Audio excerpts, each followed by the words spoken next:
Môre, dis Dinsdag die 21ste Julie en ek hoop jy begin vandag met 'n diep, stille vrede wat jou gewete heeltemal tot rus bring. Nie omdat jy vandag self vlekkeloos is nie, of omdat jou eie godsdiens genoeg is om jou skuld te herstel nie, maar omdat die absolute vryspraak wat die ewige koning vir jou klaargemaak het, elke oortreding van jou verlede vir ewig uitgewis het. Gister het ons gesien hoe die krisis op sy uiterste punt gedryf is. Die silwerbeker is in Benjamin se sak gevind. Die broers het met geskeurde klere en met leë bewende hande teruggekeer na die paleis. Hulle het geweet die oordeel staan vas en dat slawerny op hulle wag. Maar vandag hoor ons die stem van 'n man wat bereid is om sy eie lewe weg te gee sodat 'n ander een vry kan loop. Ons lees vandag die klimaks van Genesis 44 en ons hanteer vanaf vers 18 tot 34, die kragtige pleidooi van Juda. En ek wil jou aanmoedig om later die hele gedeelte rustig deur te lees, want die titel van ons oordeenking is die ewige borg aan die kruis. Dink gou hieraan, wanneer jou sonde jou aankla, probeer jy steeds self betaal vir jou foute, of kyk jy na die een wat tussen jou en die oordeel van God gekom het?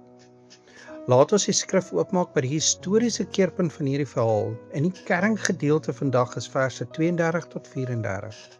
Ek lees vir ons. Want u dienaar het die seun deur borgskap van my vader verkry, deurdat hy gesê het, as ek hom nie na u bring nie, sal ek lewenslang teenoor my vader skuldig staan. Laat die dienaar dan nou tog in die plek van die seun my heer se slaaf bly, en laat die seun saam met sy broers optrek. Want hoe kan ek na my vader optrek as die seun nie by my is nie? Mag ek maar net die ellende nie aansien wat my vader sal tref nie. In Genesis 37 was dit hierdie selfde Juda wat na sy broers gekyk het en gesê het, watter voordeel is dit dat ons broer doodmaak en sy bloed verberg? Kom laat ons hom aan die Ismaeliete verkoop. Juda was die argitek van Josef se slawerny. Hy het Josef se trane geïgnoreer en sy vader se hart sonder enige meegevoel stikkend geskeur vir 20 stukke silwer. Maar kyk hoe het God se gees hierdie man se binneste omgeploeg. Vandag staan hy voor dieselfde Josef, onbewus van wie hy is, en hy vra nie meer om sy eie bas te red nie. Hy staan nie meer paniekerig by die deur vir 'n goedkoop kompromie nie. Hy val neer in die stof en hy roep uit, neem my liggaam, sit my kettinge aan my hande. Ek sal die slawerny dra, sodat die seun vry kan loop. Hier, in die absolute stilte van die paleiskamer, breek die waarheid helder voor ons oop. Ware verlossing word nooit deur ons eie verdediging bewerk nie, maar deur die vrywillige opoffering van 'n borg, wat ons oordeel op homself geneem het. Nou Juda gebruik in vers 22 die kragtige Hebreëse regsterm Arab. Hy sê ek het Arab geword voor die seun. Nou in die antieke wêreld was Arab nie bloot 'n vriend wat vir jou getuig het nie. In daardie tyd het 'n borg gesê, as hy skuldig is, vat my in sy plek. As die gevangene skuldig bevind word, stap die borg vrywillig in sy kettinge in. Sy vryheid word vir ewig verbeur, sodat die ander een kan lewe. Juda sê vir Josef, die beker is gevind, die skuld staan vas. Daar is geen uitweg nie, maar laat die rekening uit my lewe geëis word. Nou hier gebeur iets ongeloofliks, maar kan jy dink hoe Josef gevoel het toe hy hoor hoe Juda sê, vat vir my in Benjamin se plek. En kyk hoe hierdie aangrypende toneel uit die paleis reguit heenwys na die kruis van Golgotha. Juda se optrede is een van die duidelikste heenwysing na die Here Jesus Christus in die hele Ou Testament. Hier staan 'n man voor die regter en roep uit, laat die seun gaan, neem my. Maar Juda kon slegs 'n tydelike slaaf word. Hy kon nie die ewige oordeel van die wêreld wegneem nie. Toe kom die ware en volmaakte borg. En die Nuwe Testament breek hierdie waarheid helder oop in 1 Petrus 3 vers 18, waar die skrif verklaar, want Christus het ook eenmaal vir die sonde gelei.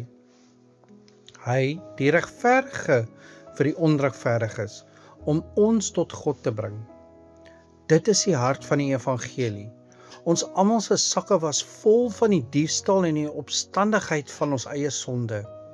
Die wet van God het ons skuld oopgevlek. Die regverdige vonnis van die ewige dood het bo ons hoofde gehang.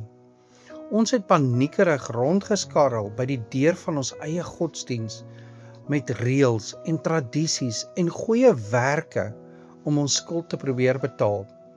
Maar ons was heeltemal bankrot.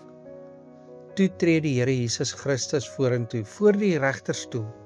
Hy, die volkome regverdige, het in die plek van ons, die onregverdiges, gaan staan. In Getsemane het hy gebid, Vader, laat hierdie beker by my verbygaan. Maar aan die kruis het hy die beker van God se oordeel tot op die laaste druppel namens ons leeg gedrink. Dis asof hy sê, sit hulle kettinge om my polse, eis hulle oordeel van my hand. Hy het ons oordeel gedra, hy het ons straf betaal, hy het gesterf en op die 3de dag het hy die kettinge van sonde en die dood glorieryk verbreek, sodat elkeen wat in hom glo, vandag as 'n vrygemaakte kind voor die Vader kan staan. Jy is nie meer 'n slaaf nie. Jou vryspraak kom nie deur jou eie prestasies nie. Dit kom omdat jou borg, Jesus, reeds jou plek aan die kruis ingeneem het en die volle prys vir jou betaal het. Rus vandag in hierdie voltooide genade. Kom, laat ons saam bid. Here onse God, ons buig ons hoofde voor U in absolute ootmoed en dankbaarheid.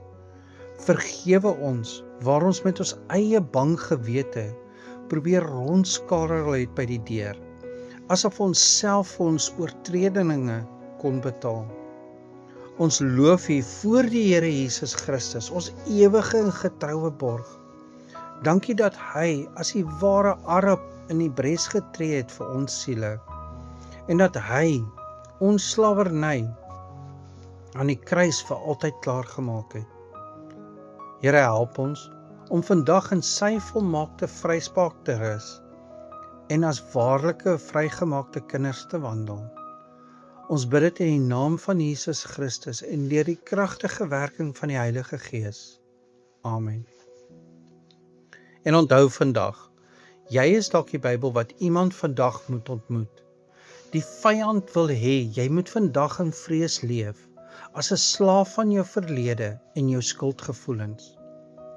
Maar jou ewige borg, Jesus Christus, het reeds tussen beide getree. Die vonnis is gedra, die kettinge is gebreek en die pad is vry.